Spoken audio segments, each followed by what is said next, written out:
Kemunculan banyak aliran dan nabi baru di Indonesia tentu sangat meresahkan umat Islam.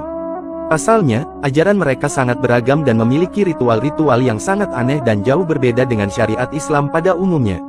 Cara ibadah masing-masing aliran baru ini juga sangat aneh dan bermacam-macam.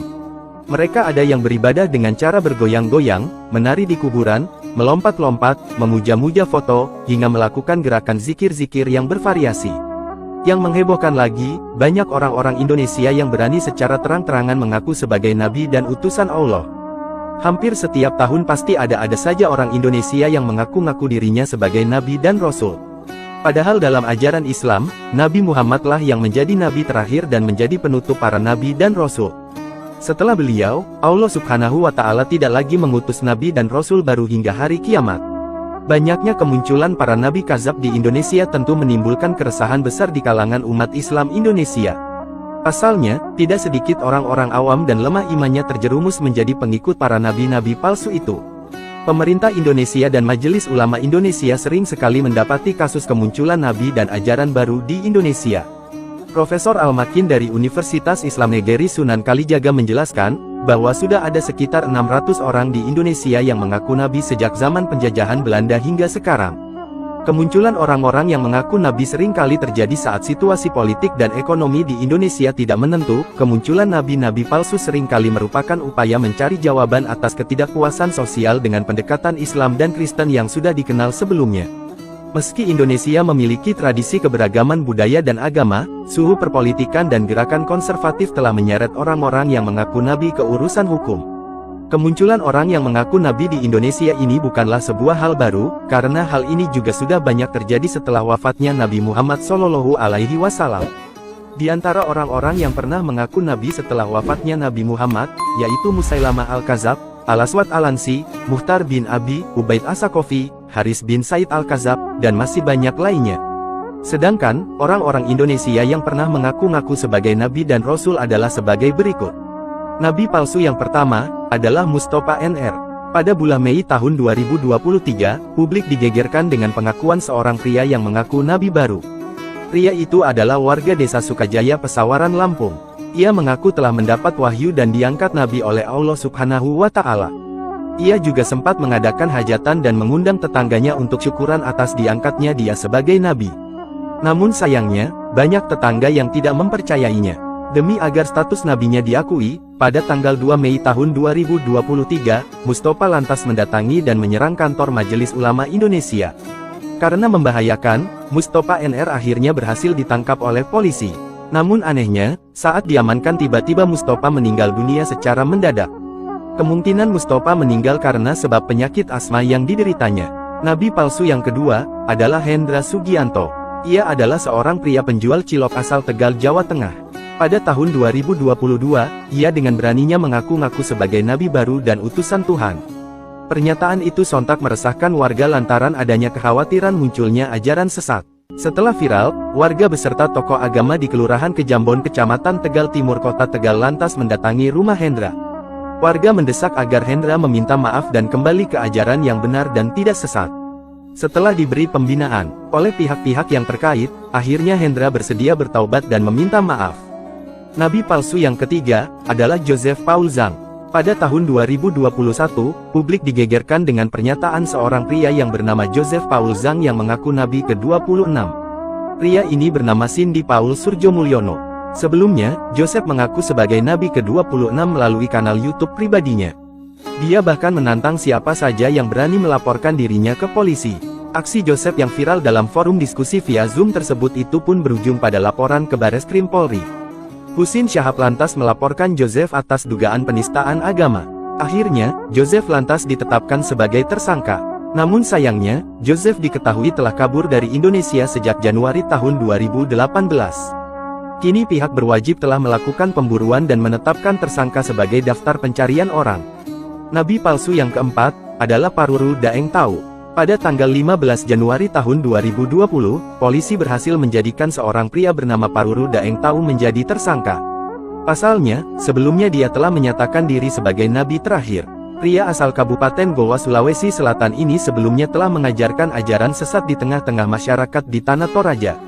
Majelis Ulama Indonesia Kabupaten Tanah Toraja pun gerah dan melaporkan aliran sesat yang disebarkan Paruru Daeng Tahu ini. Pria yang mengaku pernah berprofesi sebagai tukang becak ini dilaporkan atas dugaan menyebarkan ajaran sesat di Dusun Membura Lembang Buntu Datu Kecamatan Mengkendek Tanah Toraja.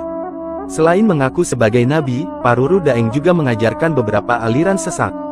Di antaranya, dia mengajak para pengikutnya untuk melaksanakan sholat atau sembahyang cukup 2 kali dalam sehari dengan rukun sholat yang telah diubah. Selain itu, pengikutnya juga tidak diwajibkan mengeluarkan zakat dan tidak wajib puasa Ramadan. Nabi palsu yang kelima, adalah Nasruddin. Pada tahun 2019, publik digemparkan oleh ulah seorang pria yang mengaku nabi di Barabai Kabupaten Hulu Sungai Tengah Kalimantan Selatan. Pria yang bernama Nasruddin ini bekerja sebagai petani. Salah satu di antara ajaran sesat Nasruddin adalah mengubah syahadat Islam. Jadi, yang seharusnya bersaksi kepada Nabi Muhammad lantas berganti menjadi bersaksi kepada Nasruddin. Nasruddin akhirnya ditangkap jajaran Polres Hulu Sungai Tengah. Guna mendukung pengusutan kasus nabi palsu, kediaman Nasruddin yang berada di Desa Bandang Kecamatan Batu Benawa Kabupaten Hulu Sungai Tengah lantas dipasangi garis polisi. Nabi palsu yang keenam, adalah Sensen Komara. Pada Desember tahun 2018, Majelis Ulama Indonesia Kabupaten Garut Jawa Barat melaporkan pengikut Sensen Komari atas tindak penistaan agama. Pasalnya, pengikut itu mengakui bahwa Sensen Komara adalah seorang nabi dan memiliki pengikut sebanyak 2.000-an orang. Diketahui, Sensen Komara adalah warga Garut yang pernah berurusan dengan polisi. Ia pernah menjadi terdakwa dalam kasus makar dan penistaan agama. Namun majelis hakim menilai, perbuatan yang dilakukan Sensen kala itu tidak bisa dipertanggungjawabkan secara hukum lantaran Sensen telah terbukti mengalami gangguan jiwa atau gila. Akhirnya, saat itu majelis hakim memvonis Sensen untuk menjalani pengobatan jiwa di Rumah Sakit Hasan Sadikin Bandung. Nabi palsu yang ketujuh, adalah Abdul Mujib. Ia adalah warga asal Karawang, Jawa Barat. Abdul Mujib juga memiliki padepokan bernama Syekh Sangga Bintang Pratama. Pada pertengahan tahun 2016, publik digegerkan dengan pengakuannya sebagai seorang nabi. Ajarannya pun terbilang aneh. Selain mengubah kalimat syahadat, nabi palsu ini dan 5 pengikutnya juga memperjualbelikan tiket masuk surga senilai 2 juta rupiah kepada warga di Karawang. Tindakan penistaan agama ini tentu meresahkan warga, sehingga petugas kepolisian dari sektor Pangkalan dan Polres Karawang pun akhirnya berhasil menangkap mereka. Usai penangkapan Abdul Mujib dan pengikutnya, warga di sekitar padepokan Abdul Mujib lantas menghancurkan bangunan yang semula digunakan Abdul Mujib sebagai tempat tinggal dan penyebaran ajarannya sejak tahun 2008 lalu.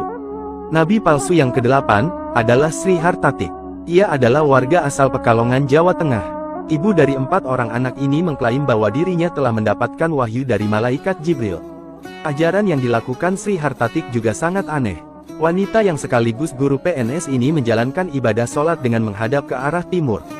Diketahui, Sri Hartatik ini sudah melakukan ajaran itu sejak tahun 2016. Bahkan ia juga membukukan ajarannya dalam Alkitab Nasum setebal 350 halaman.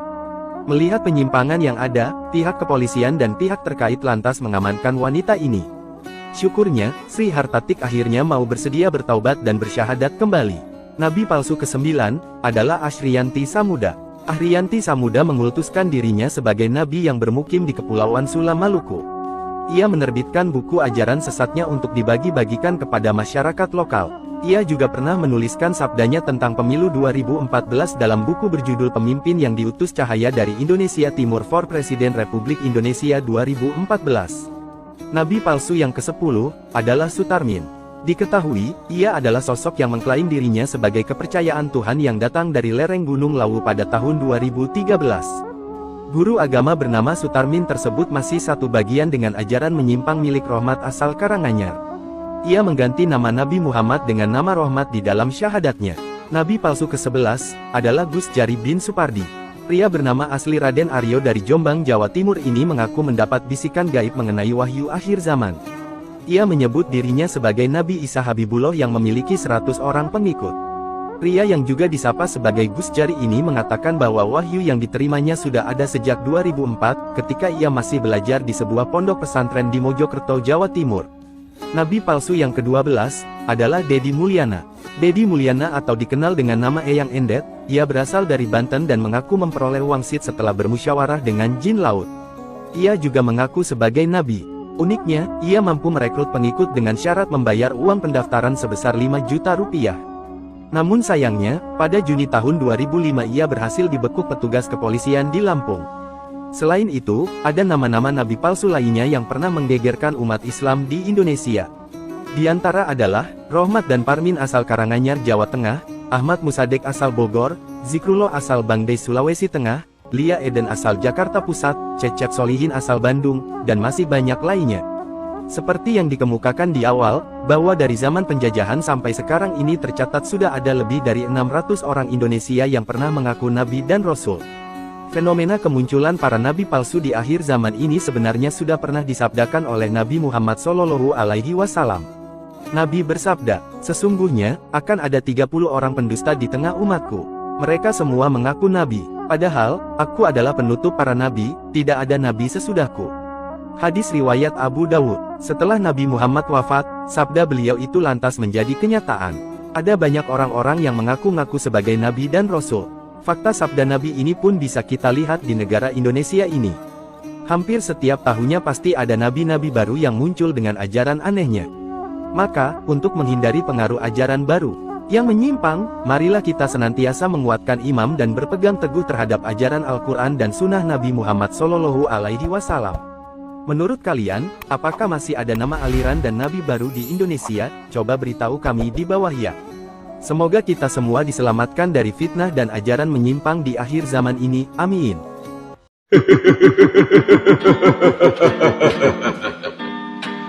Bangkitlah, bangkitlah wahai rekanku. Ketika aku sudah tak bisa membuatmu menjadi buruk, maka aku akan membuatmu merasa menjadi yang paling baik.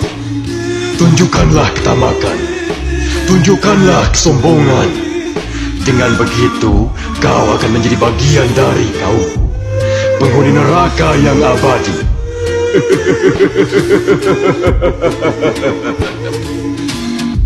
Jadilah manusia yang sombong. Anggap dirimu paling pintar, paling berkuasa, paling baik. Dengan begitu, kau akan mendapat gelar sebagai manusia terbaik untuk menemani.